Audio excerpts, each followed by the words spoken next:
Namaste, Jema. So, as part of the series on collected works of the Mother, we take up today,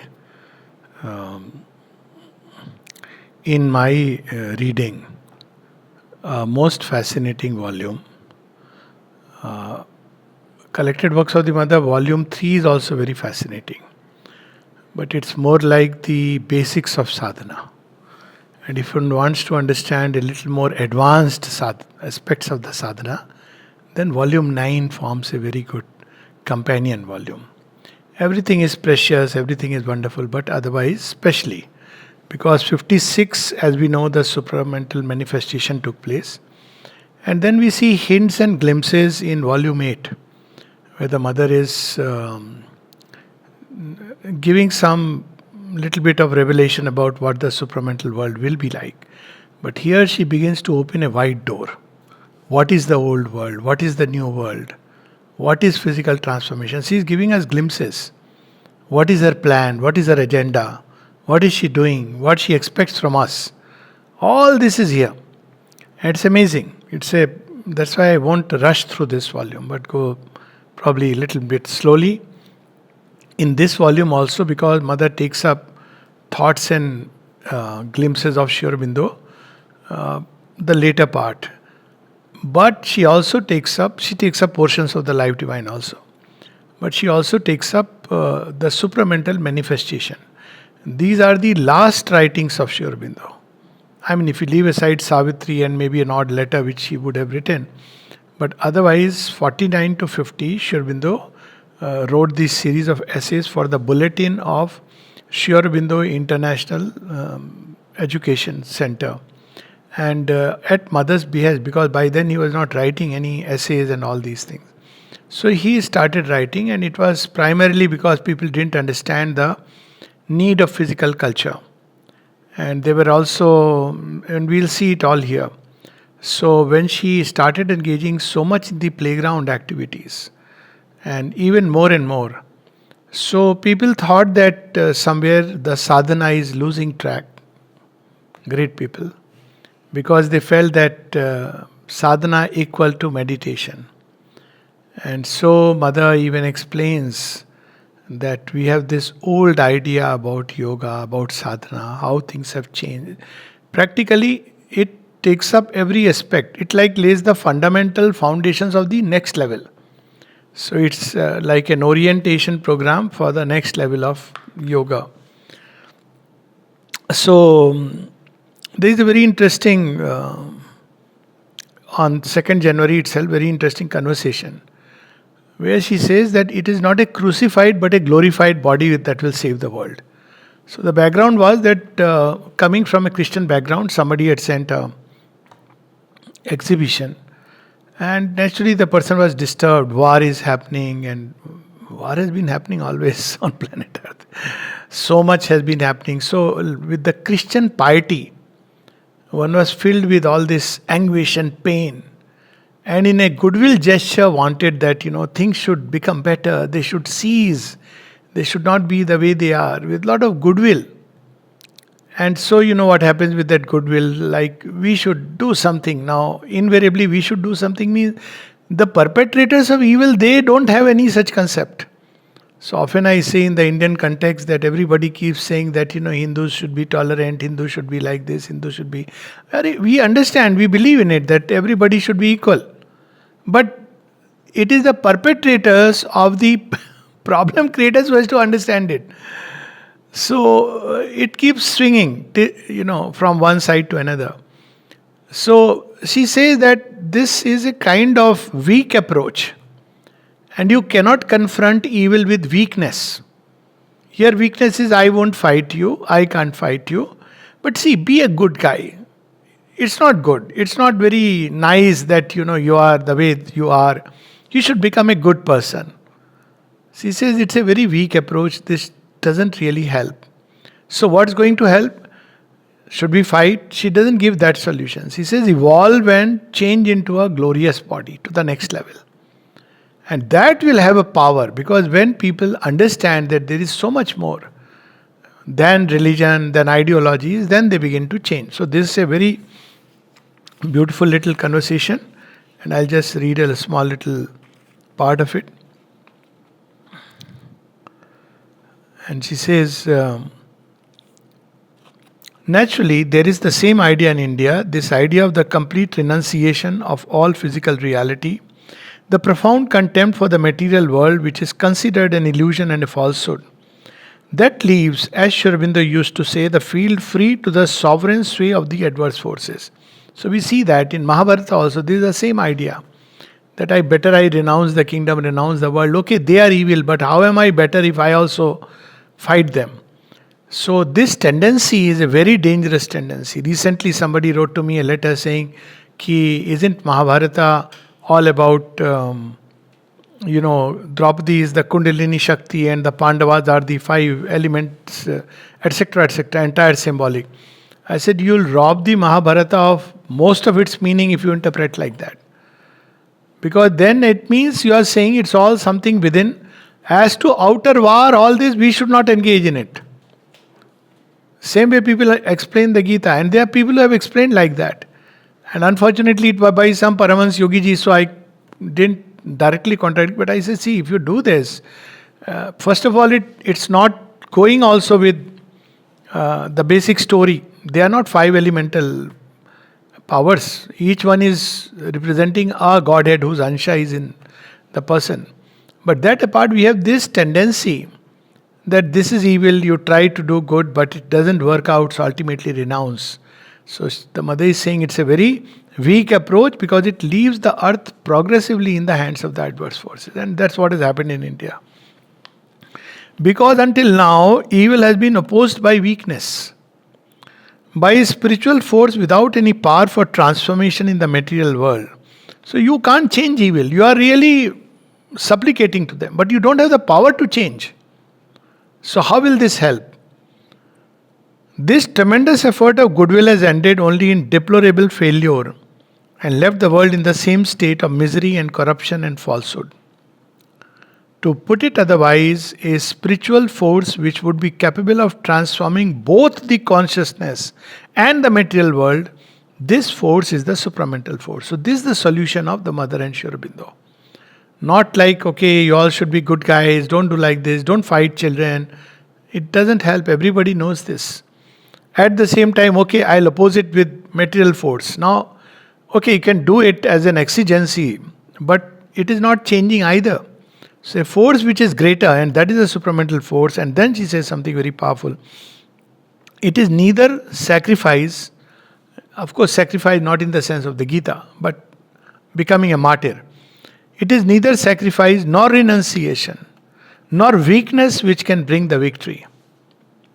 It is only delight, a delight which is strength, endurance, supreme courage. So that's what will bring the victory and the change. People should see that, look here, this is the change which is in front of us. Then things have an impact.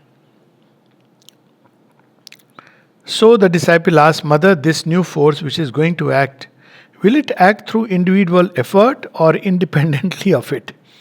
And the mother says something which is so logical and commonsensical anyways. Why this opposition? It acts independently of all individual effort as if automatically in the world, but it creates individual effort and makes use of it. Individual effort is one of its means of action and perhaps the most powerful. So individual effort itself is part of the action of the divine working. And actually even in normal life we can see it. Can we really do something without the divine really? That's why we can tell people that you should do this, do that. Supposing people want to say, it doesn't happen. All the places, everybody says that you should do this, you should do that. But the grace actually ends up, those on whom the grace is active, it will make you do the individual effort. At the same time, you will know that it is a grace that has made me do it. So that's why they are not opposed to each other. So she says, but the problem is, well, if you tell this to people that grace works, so they say, all right, I won't do anything anymore. I'm not the one who works, so I won't work any longer. And very good, the divine can do everything, it is his business, I won't stir anymore if the credit does not go to me. Now this we don't say openly. Because we want the credit. I did so many hours of pranayam. I did so many hours of meditation. I did so much of japa. And as a result, I had an experience. So when we don't get the credit, when it is said, well, it's the grace that gave you what you got. So people take it that, okay, in that case, I don't need to do anything. So she says, but the true reaction, the pure reaction, is an enthusiastic impulse of collaboration. To play the game with all the energy, the willpower at the disposal of one's consciousness, in the state one is in, with the feeling of being supported, carried by something infinitely greater than oneself, which makes no mistakes, something which protects you, and at the same time gives you all the necessary strength and uses you as the best instrument. I have not seen a better description of the entire Gita than this one sentence. That you be skilled, perfect in all you are doing. But you know that whatever I may be doing, it's the support from behind. And then you are carried through the world in the best possible way. So I'll read it again, those who want to understand the summary of the Gita. Now you see, here Mother is not saying I am summarizing Gita. Like in one of our places, she gives, there is a passage in volume 2, which I have observed when we were reading, that if you want to understand what is the translation of Sri Aurobindo's Savitri, Savitri means, Gayatri Mantra of Sri Aurobindo. So this is the translation. But she doesn't say, obviously she has not met Sri Aurobindo. But she says that lifting prayer to the sun, which is the source of the intellectual life of the universe. So she has actually done it in a far better way. So here, just for a starter, this is the Gita concised. But the true reaction, the pure reaction, and see, that's why Shri Krishna says, I won't intervene. I'll give counsel. Of course, I am your friend, mentor. But don't expect me to take out my weapons and fight the war. You have to fight your war. Look at that image now.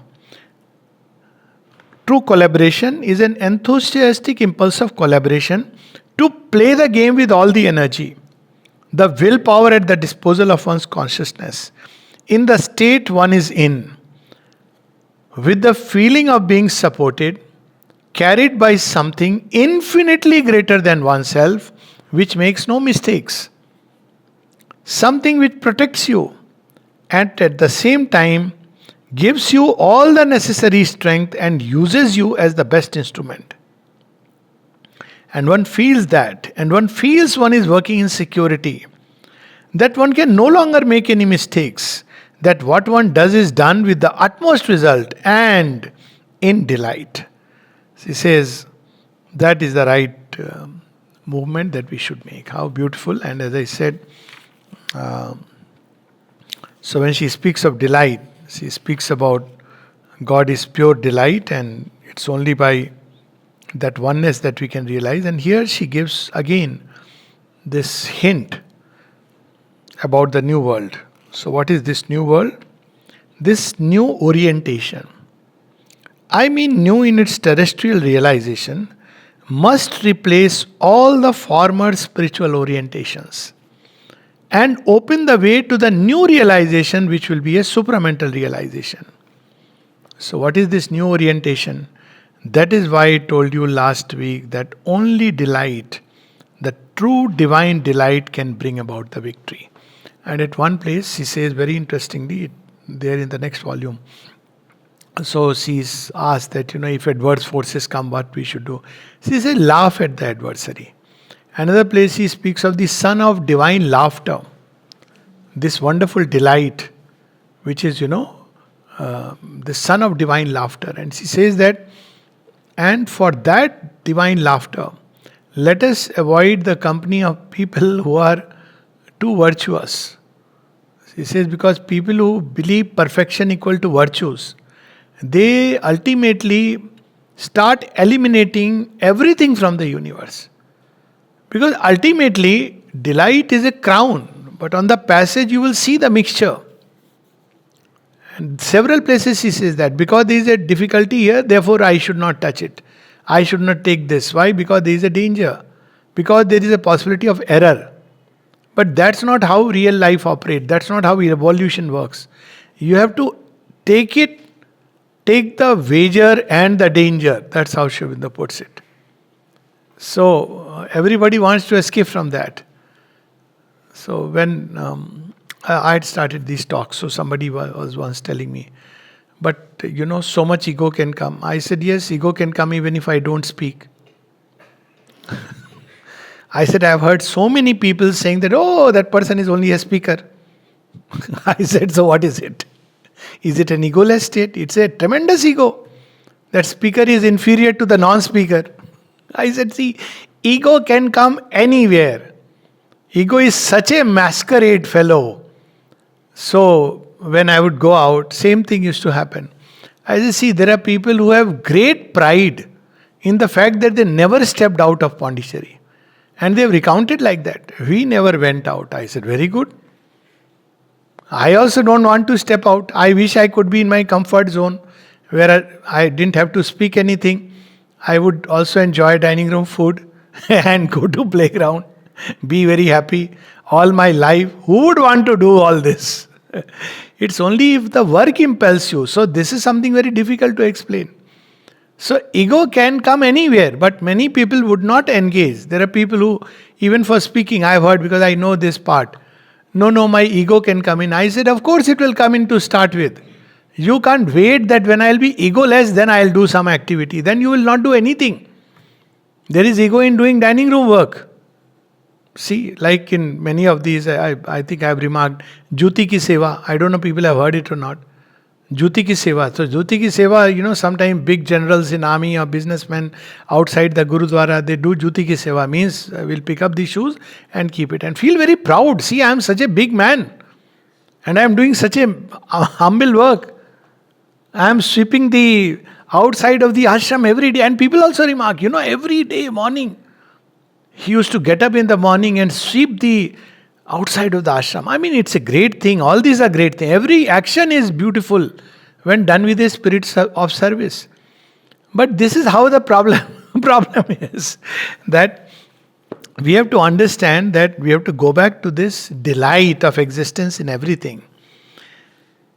And then he says that naturally there must be no confusion about what this delight is. And that is why from the beginning Sri Aurobindo puts us on our guard, telling us that it is only when one has passed beyond enjoyings that one can enter into bliss. Very interesting. Beyond enjoyings, not afraid of enjoyings. It's not like I'll not eat, so I'll realize God. You have seen it through and you have gone beyond. Not that you necessarily go through it, but life will take you through it. When you realize the limitations of the frame, at what point you will realize it's a different thing. And then you go beyond it. So, somebody, and then something very beautiful. Perhaps there is more divinity in the spontaneous play of children than in the erudition of the scholar or the asceticism of the saint. If you see the mothers dealing with children, and children here tell me, who are now grown up, they are very old. So they used to tell me, I used to ask them, what you all did? They said, everything. We used to play with mother. I said, what games? Ringa roses. All kinds of games, flower games. Of course, decent games. Only one thing, when a child of 4 or 5 said, you become a horse and I'll ride over you, she said, this I cannot do. That will be, divine is divine. But they used to play below, where now the meditation room is where everybody is so serious and strict, no? They used to play there also, where now the meditation room is Antim Darshan of the mother, that part, na? So, only one day mother came and said something. She said, don't make so much noise during the afternoon period. Why? Because Pavitra is sleeping. Because he was having malignancy and it was very, very painful. That too for him. So this is the delight in which people would go run, meet her, somebody would fall. Kakeda's example. And father is behind, but he is running and going to the mother. And mother is quietly cleaning and giving chocolates after that. And then she's saying, "Oh, Mopati, don't worry, you'll be fine." And then he comes back with the chocolate, smiling and happy. So, this is how the divinity in a child. But of course, people. And then she says, some people, as for me, I must confess to you that I feel much more essentially myself when I am joyful and when I play in my own way than when I am very grave and very serious. Much more. Grave and serious, that always gives me the impression that I am dragging the weight of all this creation. And so many stories of the mothers play. And people would also play. Nishikanto, that story, sometime we have, he was having every possible disease in the world. And he used to say that I am a experimental laboratory of disease. So somebody would come and tell him that my stomach is upset or my knee is spinning. He say, "Yeah, he is feeling only with this. I have all these problems and 5 more." And yet with diabetes, he would take a handi of rasgulla, go to the lake, and he would get visions, write poems, and people would complain to the mother. And then he would come, mother would ask him, "Nishikant, is it true that you were eating rasgullas?" "Yes, mother." "So, don't you know that it can harm?" "Mother, I am Mahakali's child. Do you want me to be afraid?" "Okay, go." And then such wonderful stories of him. So, he was not, doctors had told him, she should not take any cholesterol. So, that groundnut distribution. So, mother would give very fast, very fast. She knew how to pick up like consciousness in the cells. Katak, katak, katak, like that, very, very swiftly. And he's not supposed to be in the line, so mother will recognize. So he'll put his hand from behind, up one of these sadhaks, hiding behind. And mother would not be looking up. She would come, suddenly she will stop. And then she will put just one groundnut in that palm and go for that. She would smile. So many, many kinds of games she would play. Children would come, even in a room. There is that story of this light day. She would bring the boy, and the boy himself was telling me that light day would go and work in the mother's room, and this boy would be playing outside. And one day the mother heard something. She said, "Who is?" He said, he is so and so. "Why is he outside?" "Bring him in." So he went inside. So when he went inside, it was strange. He is naturally looking around, this object, that object, everything. And mother would also tell him things, and at the end she would give a bag full of chocolates and say that, don't eat alone, share it and bring back the cover as it is. Then you will get more. And comes. She taught through that. And this boy himself is telling me how, she would, so many of them, stories. The other day, one where the person in the library, now these are not to encourage naughtiness, so this will be the last one. Okay, but just to understand how she would play, to remove this conception of a strict mother superior of the convent school that we have painted her to be. So there was this boy who was, they used to have some kind of hidden party on top of the library. And nobody would know. These young boys will go. And after eating, they would just throw everything and then come back. So naturally, it was discovered that they have thrown plates and everything, and plates means paper plates or something. So next day when this boy saw the mother, or mother saw the boy, she asked, "So, do you have to say something?" "No, mother." "Sure you don't have to say something." Then he said, confessed. He said, "Sorry, mother, I made the mistake." "So do you understand what mistake you made?" So he is quiet. He says, "Mother, we should not have eaten there." He said, "No, you ate, but then why did you allow yourself to be discovered?" You have thrown. Is this the way? Naturally. So many stories. Another one which was told to me by Raj Bhai. So Raj Vasisth used to have uncontrollable laughter. Literally, I have seen him. It was difficult to stop him when he would laugh. And there was no time for it. That's why if you see him near the samadhi, you don't know now what's going to happen. He would tell you something else, and he would burst into laughter, and you can't stop him. So he told me when I was 15, 16, then also I used to have these uncontrollable laughters. And then one day people complained a lot. So Ravindraji also used to laugh. So Ravindraji told him that, you see, now I have to take your complaint to the mother, because now people are getting disturbed that you're laughing here, there, samadhi everywhere. So I said, okay.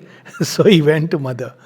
So he was telling me that when he went to mother, he is waiting, what will mother say? So he came back. So he's waiting. He said, what did mother say? She says, I have not heard his laughter. Tell him to laugh louder. I have not heard it. So how do I know that he is laughing? She had such wonderful, that's why mother's company, people, why did they crave? She was not like a school teacher or a master that we have made her into. Yes, if there is falsehood, our maximum annoyance was that she would become grave and serious because she was taking that burden. And only once somebody has remarked that he was telling lies. And all that the mother did while listening, she knew that he is telling lies. She says she just turned her face away. That's all she did. Nothing. He said, never in my life I have felt more miserable. Nothing. She didn't say, you are telling lies, you are hiding from me, don't I know? Nothing. She just turned her face away. Just imagine divine turning the face away. That itself is. So this is how we need to understand. And this just to understand well. And she says that I am grave and serious perhaps when I come down a rung. When someone is drowning or in difficulty, then one must come down from the bank into the water to pull him out. That is the reason. When the creation is in a special difficulty, one comes down a little, one pulls, so one becomes serious. But when all is going well, one can laugh and enjoy oneself. In fact, it could be said that all preaching, all exhortations, even all prayers and invocations come from what Sri Aurobindo calls the lower hemisphere. At one place or another, she will explain the difference. All these methods that we have been doing so far, the supramental method is different. It's from above downward. So she says, that's why he says open. There is no other method. Open. Because all these other methods, invocations, prayers, exhortations, preaching, come from the lower hemisphere. That is to say, one is still down below. It may be the summit, may be the frontier, it may be just the edge of this lower hemisphere, but one is still in the lower hemisphere. And as soon as one passes to the other side, all this seems, to say the least, useless and utmost, almost childish in the bad sense of the word. Ignorant, still ignorant. What is she bringing to the world? This is the highest that we can imagine. Puja, Path, Prarthana, Dhyan, Satsang, all this, Dhol Majira, everything, preaching. And it is very interesting to be still in this state where one is at times on one side, at times just on the border of the other. And then she takes this up at later on. So I'll wait for that time, and she describes what this new world is. So all these methods, and she's not invalidating them, she's simply saying one should understand what is what, because we tend to say new creation also in the same way. Whereas new creation, when mother was asked how it is created, she says by the power of the faith and will. And she gives quotes from the Vedas, Sri Aurobindo's secret on the Vedas. If you don't have the faith and aspiration, persistent will, then you may sit in meditation, you may do all kinds of things. What a powerful... So we'll come to the next one. And of course he said that there is a difference when you are conscious of why you are here,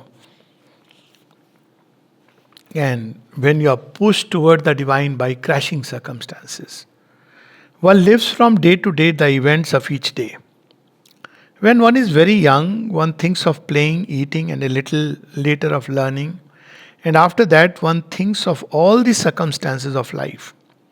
But to put this problem to oneself, to confront this problem and ask oneself, but after all, why am I here? How many do that? There are people to whom this idea comes only when they are facing a catastrophe. When they see someone whom they love die, or when they find themselves in particularly painful and difficult circumstances, they turn back upon themselves. If they are sufficiently intelligent and ask themselves, but really, what is this tragedy we are living? And what's the use of it? And what is its purpose? And only at that moment does one begin the search to know. So she says this is one kind of search.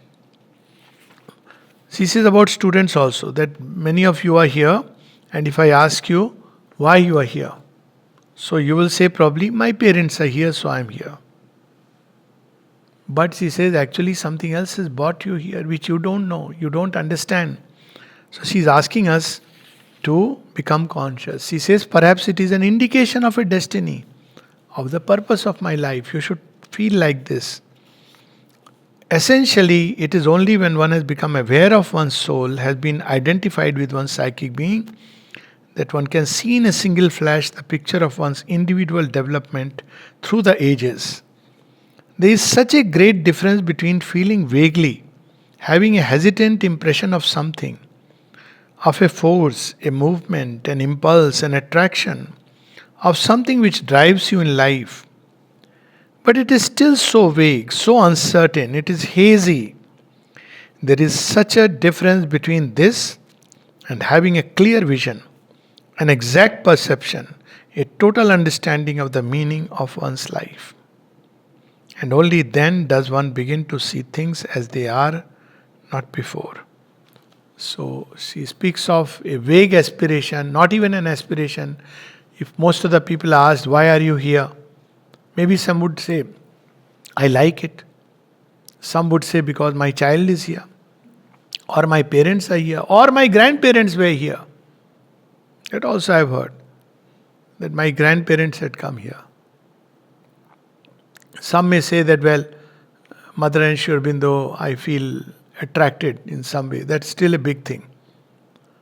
But to have a clear perception why one is here, this is what matters. That's where the whole difference comes. That's where the conscious aspiration is. She reminds us that people who try to understand about the working of the divine will and they draw conclusions from outer circumstance. For instance, if they don't succeed in something, they say automatically, it is the mother's will that things should not happen this way. So that means ultimately, as mother says, if you follow this logic, you will end up blaming the divine for all the monstrous things in the world. If you fail in life, mother wanted you to fail. If you are ill, mother wanted you to be ill. Why? Because of this conception that everything that happens in the world is the result of the divine will. We have this, ek patta bhi nahi hilta hai. So naturally, whatever is happening in your life. But if that was the case, then what kind of divine will is there that this life is so monstrous? So the traditional answer is blame it on man. So then the problem is, if everything happens because of the divine will, then man's monstrosity has to be also put back there. Man is doing what he is doing because such is the divine will. And then you have to carry it to its ultimate logical extreme. So what does Mother says? It is a great mistake to suppose that the divine will always acts openly in the world.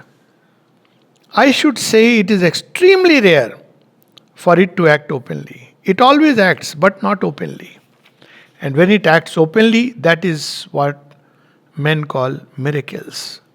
So it does not act openly in the world. It acts through the veils of the ignorance. That's what Sri Aurobindo says in the Mother. And the whole idea of sadhana is to remove these veils of ignorance so that it can act openly in us. And then life changes. It's not that the divine wants, I think last conversations we had read in the previous book, volume 8. She says, my child, you should not feel that the divine wants to spoil you or rob you of the fun, or he wants to be a spoil sport, take away your happiness. Divine does not want that. Divine wants you to grow beautifully, happily. And then with that, she gives another very interesting, correct,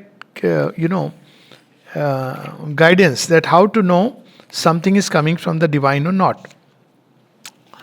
So she says, because we want, I'm going to make this choice.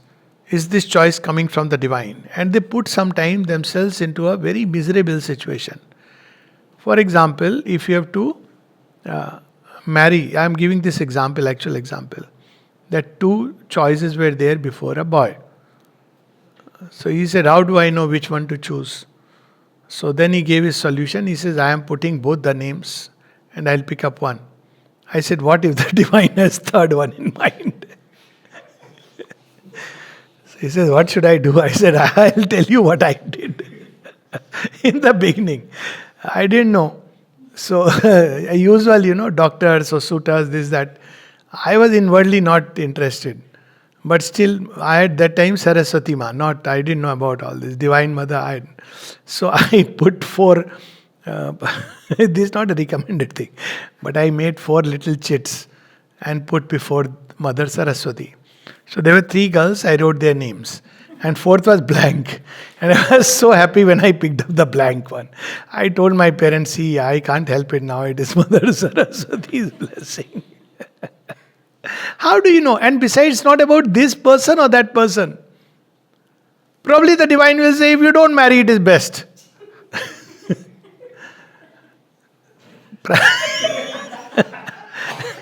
One girl actually told me once, she asked Pranabda, she said, Dada, I'm to bahire jachi, I'm going out. And I want to get married. And I need your blessings. So he said in Bangla, I may not be able to reproduce exact, but that Bangla was very funny. But I'll try. It won't be exact words. But jete talte parve bhalo, or jadi na hobe to onek bhalo. The more you delay your marriage, better. And if it doesn't happen, even better. Now you see, this is the blessing you are getting from a great. He was wonderful. So, you see, how do we know? So then, what do we do? Now people get paralyzed. Arey Baba, whether you marry or don't marry, what matters is something else. And that's what she is reminding us. She says, the only thing that matters is the attitude with which they are done. The fact that you do something because that action is present there before you for one reason or another. That's what is important. Why you are doing it? You want to marry, why you want to do it? You don't want to marry, why you want to do it? Maybe you don't want to marry not because of some great ideal or something, but because you just want to be like independent, chada bachelor, I want to do whatever I feel like. Maybe that. You don't want to take any responsibility. So you're not going to evolve just because of that. It's okay, nothing wrong with that. But that itself is not sufficient. But maybe because you don't want to have any kind of those attachments through which you may get, and you want to keep yourself. But that's a rare thing. So she says, and that you are, so to say, always obliged to act as long as you are in the outer life. All this has a certain importance from the point of view of the management of life. If these acts are liable to have far-reaching consequences in life. So, and what are these? Which we consider as very important. They are not very important. Very important is your inner attitude. So what are these? As for example, getting married, or going to live in one place or another, or taking up one occupation or another. These things are generally considered important. And they are so to a certain extent. But even for them, from the point of view of yoga, everything depends much more on the attitude one takes than on the thing itself. And so, above all, for all the very small actions of daily life, the importance is reduced to a minimum. How beautiful this is. How liberating, thank God. Because attitude is in your hands. And yes, and one should be very truthful and honest. Why one is going into whatever one is going into. No deception of the divine, no putting justifications. Well, There is something, it could be a tendency, whatever, and offer it to mother. That's the safest way. But covers, masks, so we can see how beautifully she is leading us step by step. And of course, illness and cure we have read so many times, but it's always important to remind us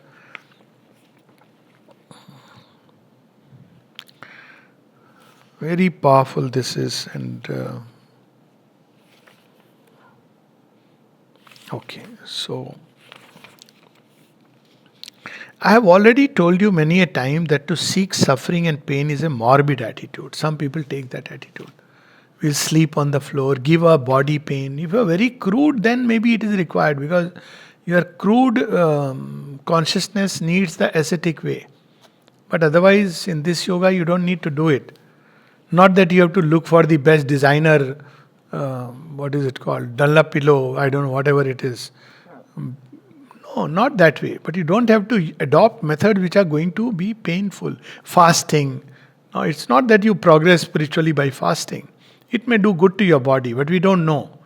But to observe moderation, to get rid of greed, all this is far more important from a spiritual point of view. So, to seek suffering and pain is a morbid attitude which must be avoided. But to run away from them through forgetfulness, through a superficial, frivolous movement, through diversion, is cowardice equally. I don't want to confront it. So people do all kinds of much more worse stupid things. Parties, invariably, very hollowness inside. And often, at least this used to be my experience of people going, and I used to say, aren't you happy just being yourself? When you are not happy being yourself, then you are seeking this kind of socialization. When pain comes, it comes to teach us something. The quicker we learn it, the more the need for pain diminishes. And when we know the secret, it will no longer be possible to suffer. For that secret reveals to us the reason, the cause, the origin of suffering, and the way to pass beyond it. Pause for a moment. What is the secret?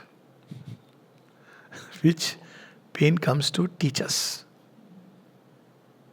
So, what is the secret? The secret is to emerge from the ego. Invariably, get out of its prison, unite ourselves with the divine, merge into Him, not to allow anything to separate us from Him. Today we read, somebody posted on the group something very beautiful. Mother is saying 72, something very beautiful, where she says, divine alone, all the rest, this, that, 100 things, 1,000 things. What matters is how much we are united with the divine. Leave all the rest. It'll come. Turn it into a journey. Turn everything into a journey. As Shubindo says, the rule of divine living is to turn all things to honey. Whatever comes in life, in the way, everything should become a path to join with the divine. Because ultimately that's what matters. Then, once one has discovered this secret and realizes it in one's being, pain loses its justification and suffering disappears. It is an all-powerful remedy, not dispensed anywhere. In dispensary you may get the opposite. After some interaction you may wonder who should be more egoistic. So you don't get it anywhere, this remedy. Not only in the deeper parts of the being, in the soul, in the spiritual consciousness, but also in life and in the body. Many times patients come, they give this remedy to the doctor. And the doctor cannot take it because it's a bitter pill. Patient comes and says, no, I don't believe in your treatment. And doctor is very hurt. You see, he lost a chance of overcoming the ego. Many such things. So this, if you look at it like that, life is so wonderful. You are playing with the divine. You think you are curing a patient, but who knows, the patient came to cure you. To show you that, look, boy, you have a problem. No, you continue to learn from all the interactions. And this is how there is no illness, no disorder which can resist the discovery of this secret and the putting of it into practice, not only in the higher parts of the being, but in the cells of the body. Cells of the body are extremely afraid. But for that, one must be neither cowardly nor fearful. When the physical disorder comes, how are we going to apply? See, she's telling us all the steps. Not just for these 3 steps, you can do a whole workshop, charge some, I don't know how many dollars, and put a little bit package. Packaging is, today we'll grow in awareness. So, tell me, what is your suffering? Now everybody is thinking, what are the things? 10 things which made you suffer in life. You are going, beating around the bush, half a day gone. You have listed all your sufferings. What are the causes? So half a day gone in all kinds of intermediary causes. Second day, ultimately you touch the ego. Arey bhai, shuru mein bata do. But then you can't charge money, you have 3 paragraphs that the mother put. So you beat around the bush and ultimately through some meditative practice, all this will be inter alia. And at the end you will say, well, it's a ego. So the person will ask that, mother, okay, mother will explain in a very beautiful way. So what is to be done when I have a physical illness? So she would say, when the physical disorder comes, see, she's giving us all this free of cost. Still we don't read. I have not felt a greater tragedy of at least those who have turned to Mother and Sri Aurobindo, at least read the collected works of the Mother. But everybody wants to read the Life Divine and doesn't want to proceed unless one has read the Life Divine. So, you are moving. You want to understand Shiva without going through Parvati. You won't. That's why in actually Vrindavan you have this, no? That you cannot, this is a teaching there, that you cannot understand Krishna or go to him without Radharani. That's why if you go to Vrindavan, they all will say Radhe, Radhe, Radhe, Radhe. Vrindavan is Krishna's bhumi. But you cannot understand Krishna unless Radha's grace is there.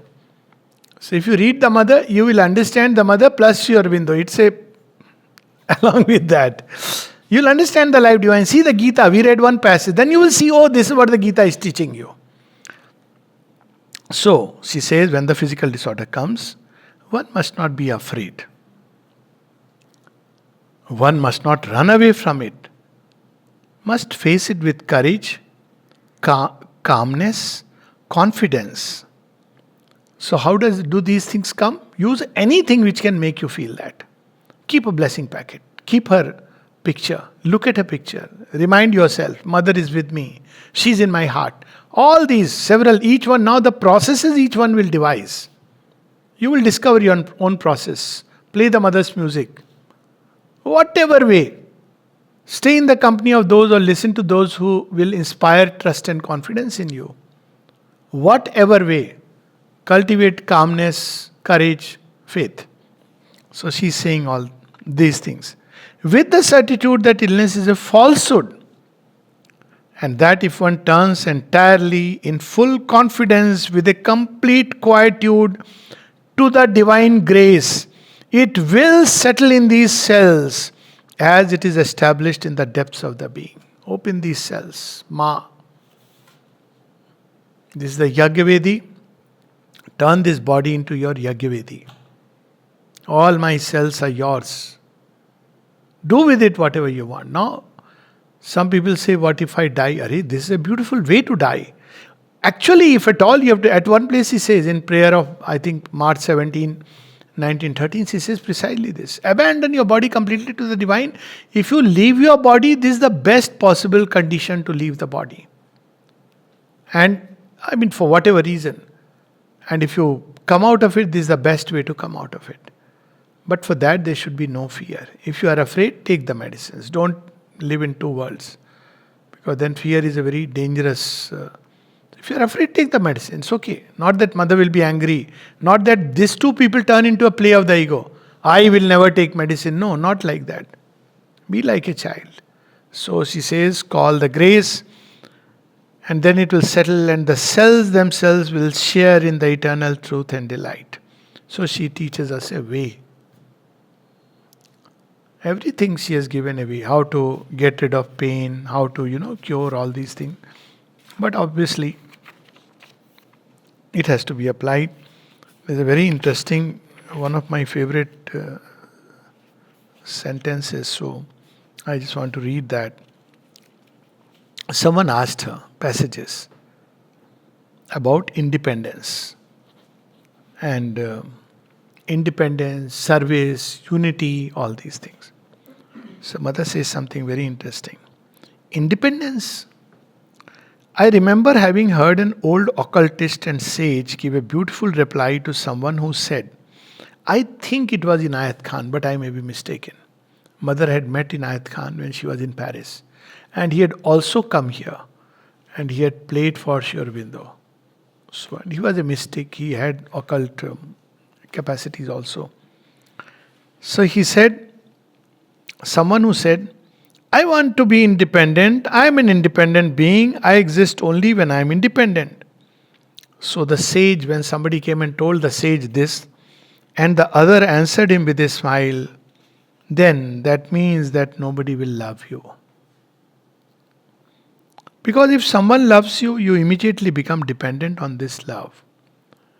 It is a beautiful reply. For it is indeed love which leads to unity, and it is unity which is the true expression of freedom. And so, those who, in the name of their right to freedom, claim independence, turn their backs completely on this true freedom, for they deny love. I hope the youngsters in today's times are listening. But then deformation comes. He says the deformation comes from constraint. One cannot love through compulsion. You cannot be compelled to love. It is no longer love. Therefore, as soon as compulsion intervenes, it becomes a falsehood. All the movements of the inner being must be spontaneous movements. With that spontaneity which comes from an inner harmony, an understanding, from a voluntary self-giving, from a return to the deeper truth, the reality of being, the origin and the goal. As I said, we are going to go slow. Every conversation here is beautiful. Jai Ma.